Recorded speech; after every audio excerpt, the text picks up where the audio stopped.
What you're about to listen to is a recording between myself and a staff sergeant at 2nd Detachment, which is the detachment that governs the city of St. Catharines. This conversation was recorded on the 24th of December. Now, I can't stress enough how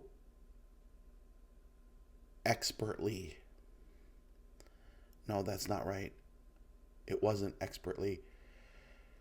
How much effort this staff sergeant put into redirecting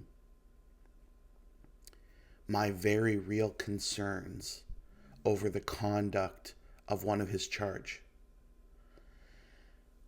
Instead of digging down to the systemic and institutional problems that exist with the Niagara Regional Police, he kept, as you'll hear, he kept talking about when's the court date and the process by which these things can get amended, not about why it happened in the first place. So what you'll hear from this sergeant, this staff sergeant, is redirection and any sort of justification that can mitigate the culpability of the Niagara Regional Police. At no point does he apologize.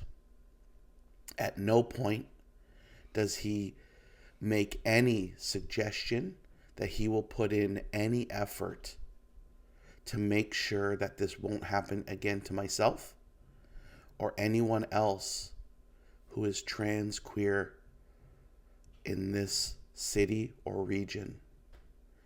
They are not interested at looking inwards at the problems that are very real at the Niagara Regional Police Service.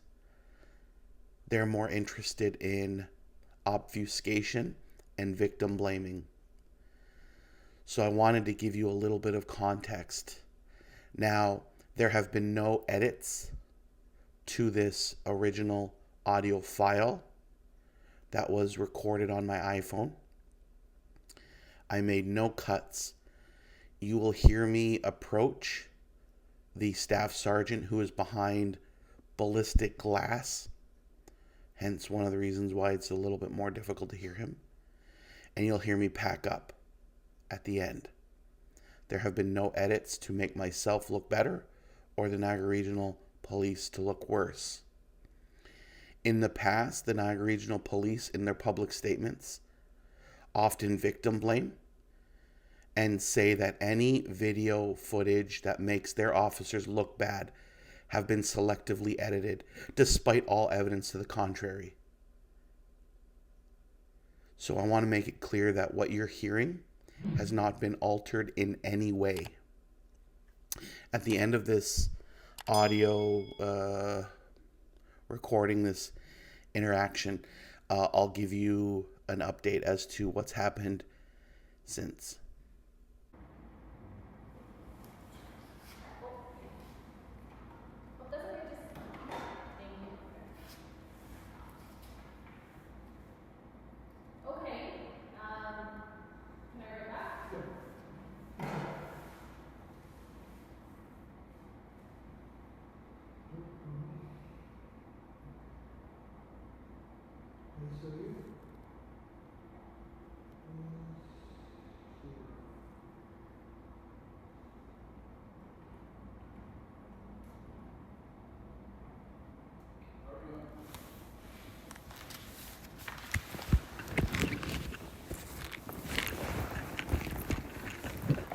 You good yourself?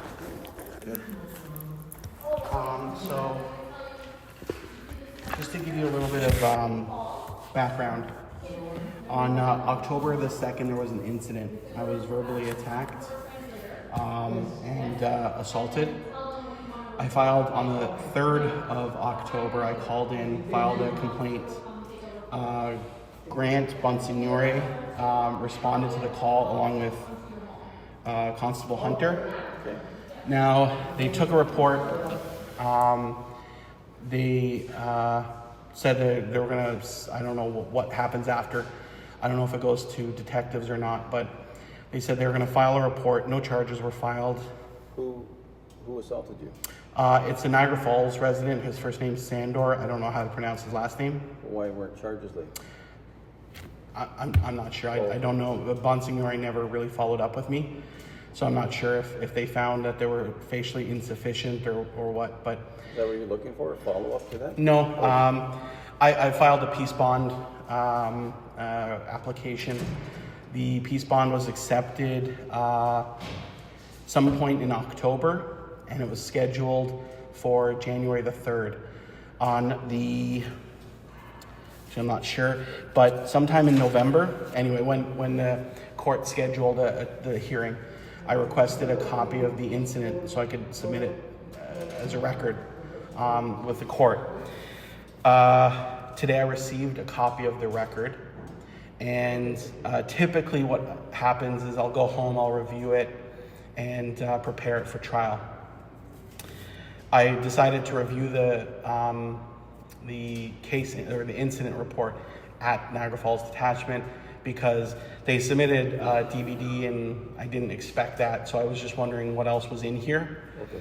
When I was at the detachment in the Falls, I was quickly just skimming this, and I noticed that on the general occurrence case file, they indicated that my sex or gender is male. Okay. Now I've already filed to correct that. Yeah. But that's a glaring oversight, one that I believe was done intentionally by the officer. By the initial officer? Yes. Well, or whoever at least submitted this, I'm assuming is Bonsignore. And I apologize if I'm mispronouncing his last name. No, I think you're pretty close. So what is it you're looking to have done? Well, I'm just wondering, first of all, like now, I can't submit this document into the court record because it's facially incorrect. So there are the Evidence Act, the Courts of Procedure, the Courts of Justice Act, and the Law Society Act says I can't submit this. So now I'm going to court on the 3rd, unable to submit what I would consider is the basis of the peace bond application. I already have a pending lawsuit with the Niagara Regional Police through the Human Rights Tribunal against a fellow officer, also out of this particular detachment, for basically the same thing. I'm just wondering how this keeps happening when Bill 40 keeps telling me Niagara Regional Police has policies and procedures to make sure that this doesn't happen. Yet every time I deal with the police, this happens. So you want that changed? Well, I want it changed. I realize that there's procedures. The problem is this will be changed, but it'll be days or weeks after my court date. But I'm just wondering how an accident like this occurs. Were you at Freedom of Information today? Yes. Did you ask them while you were there if that could be changed? I did. In real time? They said no. So without getting too much inside baseball, they essentially outlined that there's a procedure that needs to be followed. FIPA, that unit or team, can't edit or modify a document. They can submit a request to some sort of administrative clerk to fix it. Now, I'm also presuming that administrative clerk can't just go edit a incident or case file.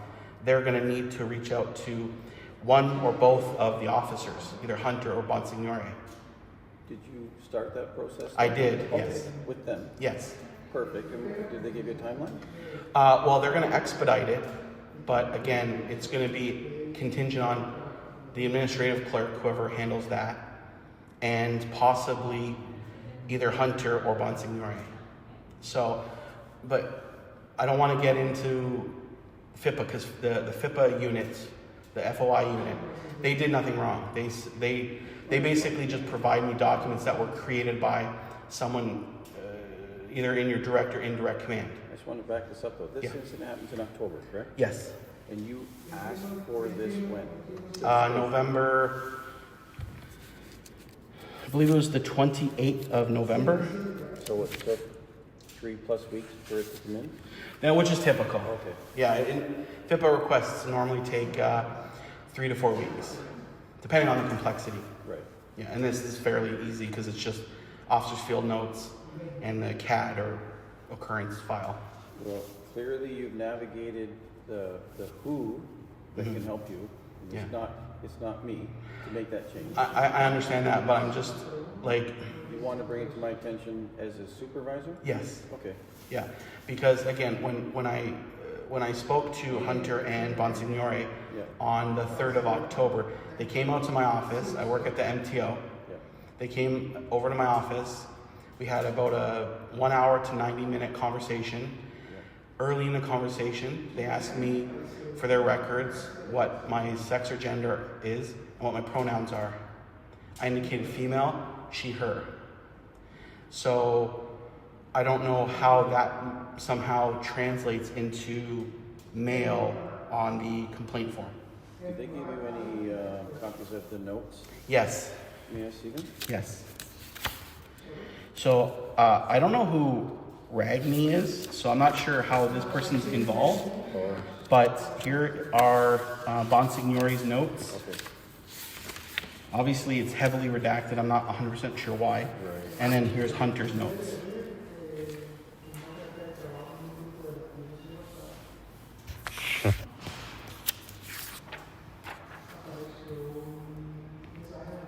Oh, so your ask was, well, according to these notes, your ask was for a peace bond and just to document the incident. So when we talked about proceeding with charges, it says in... Oh, well, no, I was looking to charge. I don't know who Ragni is because No, I'm just reading the... yeah, but You were the complainant. I was the complainant, that's correct.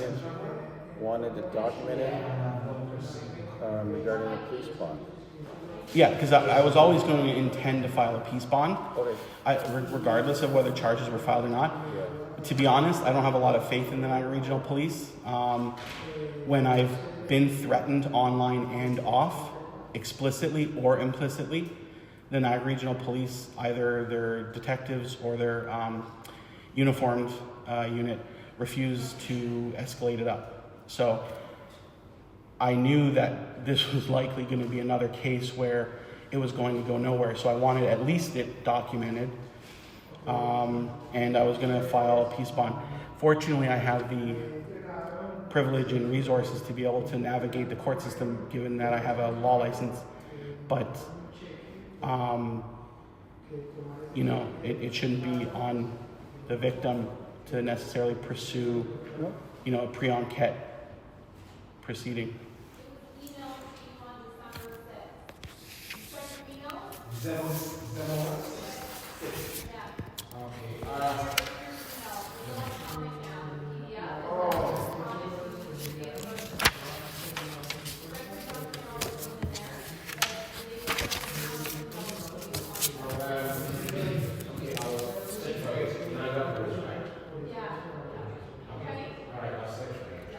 Was it you that had the video of the assault? I did, yes. Okay.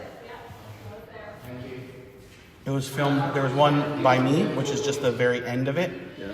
And then there was someone lingering in the audience that was kind of filming it from afar. Was this a stranger at the time? Well, it's an individual I know. Like I wouldn't consider them an acquaintance or friend, but I know of them. Did it happen at your workplace? No, it happened at the First Performing Arts Center. I was attending a city function. Oh, okay. And a Niagara Falls resident traveled, I believe, to that event with the explicit purpose of either attacking me or... Fortunately, a friend threw herself in front of this individual to use herself as a shield. Oh. Otherwise, I believe I would have been assaulted. You have the person's statement as well, or no? She filed a separate, I believe either that day or following day, her own incident. Yeah. I didn't, you know, I don't know what's happened with that. Yeah, I'm not seeing anything documented as to gender, as to why. Yeah, no, I understand. Yeah, I didn't read it in great detail, but I did skim both Hunter's and Bonsignore's notes, and it doesn't indicate either. Yeah. They, you know, Bonsignore did ask and which is fine. I don't have a problem with him asking. But it got captured incorrectly. That's right. Okay. Yeah. And you put the ball in motion to get it fixed, but the clock's ticking on what your concern is court. Yes. We don't know what we don't know, right? So court might go well for you anyway, regardless of what. I understand that, but can you appreciate? Are you able to appreciate that people who are from a marginalized community, whether it's racialized or from the 2S LGBT community, when they pull their records and they see a constable who's supposed to be one of their advocates, Yes. intentionally or negligently misgendering them, the harm that causes, Yep. like So that it can't be understated. what would you like done? Well, I would like, because there's nothing you guys can do. I don't believe that you're able to amend these records. I don't believe so either. Yeah, so, but when the request comes in from whatever administrative unit or clerk, For sure. I want it expedited. Yeah. So if Bonsignore needs to be pulled in on a vacation, on a holiday day, because he's the only one, I don't know the procedures, but I don't want it to be delayed because his platoon is off shift that week. You know what I mean? Yeah. So off rotation rather. So I just don't want there to be any unnecessarily delays. And the Niagara Regional Police just needs to do better. How about I reach out to the two of them today? Okay. With an email. Yes. That says if they get a request Yes. to agree to the amendment, Okay. that they don't drag the feet. I would appreciate that. I know the two of them personally, and I suspect they'll respond lickety-split. When I spoke to both Hunter and Bonsignore, I left the conversation satisfied Yeah, for sure. that they heard me out. They looked at the evidence. When I filed similar complaints against other individuals, some of those constables couldn't be bothered to look at the video evidence. They were disinterested. They sometimes victim blamed. These two officers did not do any of that. Good. So I was surprised when I see something like this, right? Yeah. When I followed up with Bonsignore about 3 weeks after the incident, so close to the end of October, Yep. before I knew that my peace bond had been granted, Yep. he said that he had followed up on a similar matter and provided me with a nice update on that. So I had no issues until I saw this report. For sure. I just But- want to grab the incident number on the top right corner of the occurrence report there. I don't know where you're There it looking. is, 24-111-568. I don't even know. Oh yeah, I'm sorry. Yes, yeah. Yeah, so I'll send them an email, reference that number, and I don't know that it would even come to them, to be honest with you, but maybe. Well, I assume that like a clerk. Let's just say it's someone, back office clerk. I don't think they can go dip in. It'll be over at records again. Okay, yeah, but I'm assuming that records, a records clerk can't just go in and manipulate something filed by a constable or detective, right? Did you leave any paperwork there? I did, yes. Yeah, so if you So did, this is it right here. So I filed a correction request. Yeah. They May I made, see it? yeah, sure. I've not seen this before, so I'm happy to learn. You didn't have to fill any of this stuff in? No, they know who I am. Gotcha. And I think they attached some of this information. Excellent. So again, just because you're in a position of authority over, officers who are a little bit newer to the force, again, it's troubling when officers, again, either do this willfully or negligently, right? I'm not going to necessarily. I'm going to assume that this was an error. Yeah. So I'll describe it as negligent, but. What would surprise me is if anyone would intentionally do it, because we know when we document reports Yes. that freedom of information is there for you. I understand. So I know. why bring that unnecessary negative attention? I agree. Yeah, I realize that. Now, the other issue, like as I mentioned before, I already have a legal matter before the Human Rights Tribunal with another officer from this very detachment, Yeah. right? So you might say, like, officers are going to be on their best behavior because FIPA, because everyone's got a cell phone camera, whatever. Like all these reasons that they're going to be on their best behavior. But I have Del Duca demanding that I provide her with my dead name, right? That's not, That's something else though, right? it's not though, it's a separate officer, but it comes from the same problem though. Yeah, It's the but same if I systemic. go out and stop cars, I get painted with the same brush, and that's unfair when they've not met me. You mean like when you pull someone over and you approach their vehicle? Yeah, but someone being either racialized or from the 2S LGBT, that's not our choice, right? When you become an officer, you assume some of that potential for hatred and assumptions.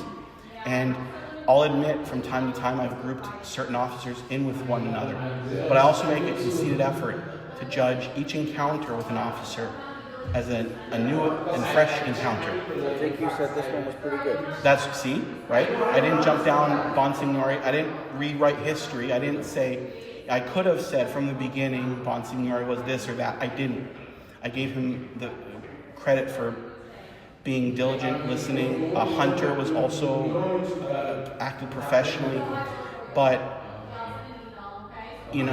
like Bill 40, specifically, he sent me a message, an email and a letter in the mail telling me that Niagara Regional Police don't make mistakes like this. But again, this is actually the third time this has happened with officers from the city of St. Catharines. So it's our first time meeting. It is.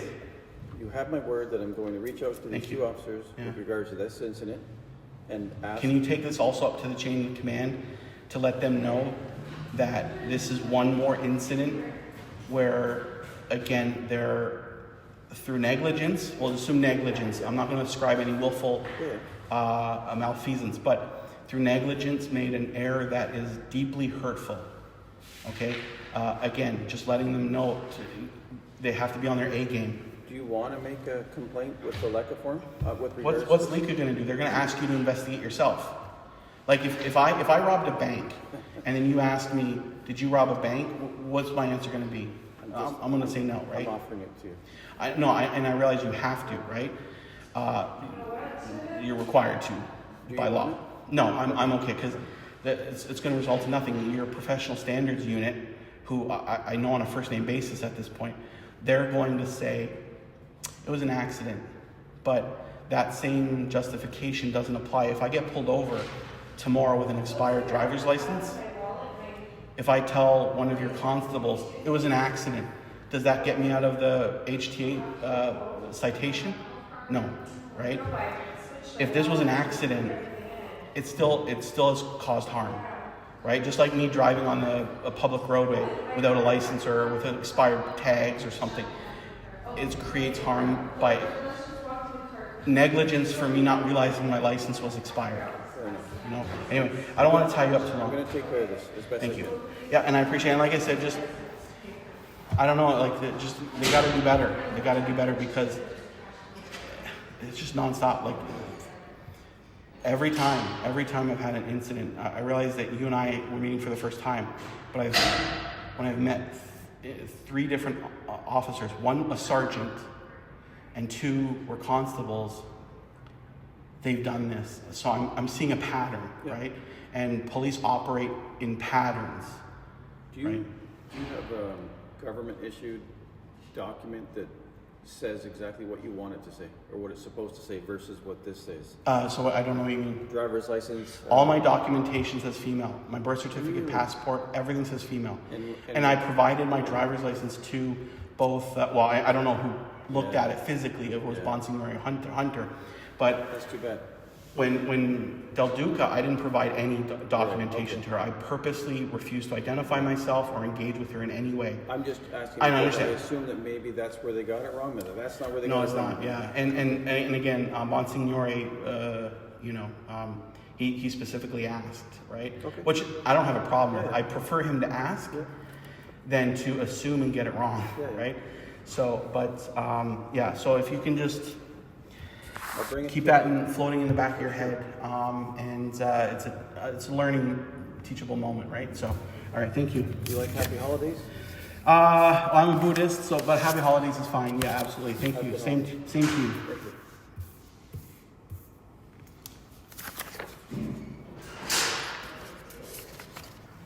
That recording that you just listened to took place on the 24th of December.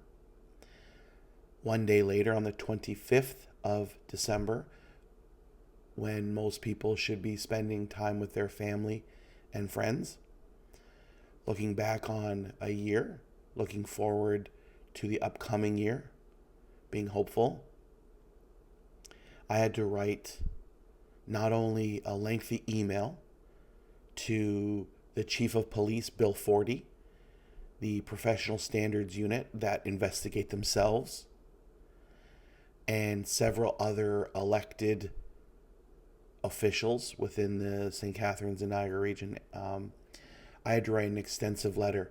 I also decided to file a LECA complaint, despite LECA, L-E-C-A, the law enforcement complaint agency, being utterly useless. I decided to, on the 25th as well, submit a complaint.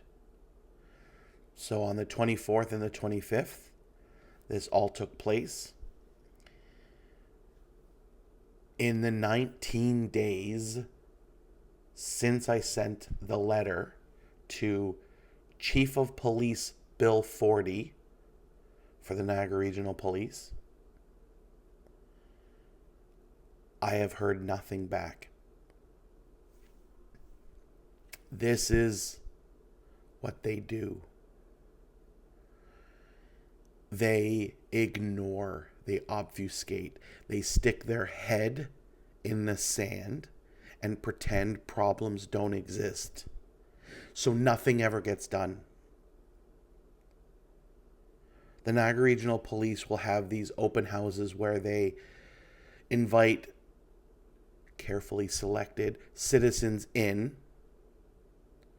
to what is essentially an open house. They call it like civilian police school or some silly nonsense.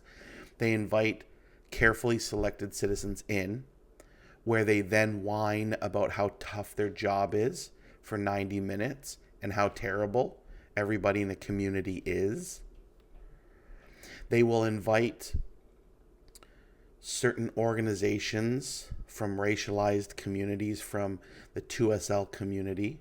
They'll invite them in and they'll have a little confab and trick everybody into believing that they're accessible, that they're accountable, but they're not. The police, the Niagara Regional Police specifically, is an old boys club that if you're white and cis and male, your future is bright. If you are female, racialized, part of the 2SL community, inside the organization or out, your prospects are not great. They'll continue to misgender you to your face and in your documents. I strongly encourage anybody that has had a police encounter from the 2S LGBTQIA plus community to pull your records. I wonder how many times they've done this in the past. I suspect I'm not the first, and I won't be the last. I've since, before this incident even took place, I submitted a very extensive FIPA or FOI, Freedom of Information request for all documents that contain my name or are about me that are in the custody of the Niagara Regional Police Service. I suspect that because the Niagara Regional Police is this organization is one of the least transparent organizations in the country, and that's an established fact. It's not my editorializing. That when I get this records report back, 75% of it or more will be redacted. Again, this is information about me that they're redacting when they turn it over to me.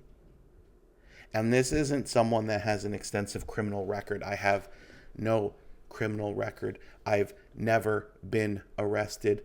I've never been convicted of anything other than 2 moving violations. Other words, speeding tickets or a moving violation. Yet, when I get my records back, because I'm a advocate for the unhoused, because I'm an advocate for the 2S LGBTQIA plus community, and I don't play access politics or access journalism with this organization, I suspect that they'll have an extensive intelligence file about me, indicating that they're observing me, and that all of this will be redacted because of the pending litigation between myself, Officer Del Duca, and the Niagara Regional Police. 19 days, not a single response back. To me, that's indicative of someone that's guilty.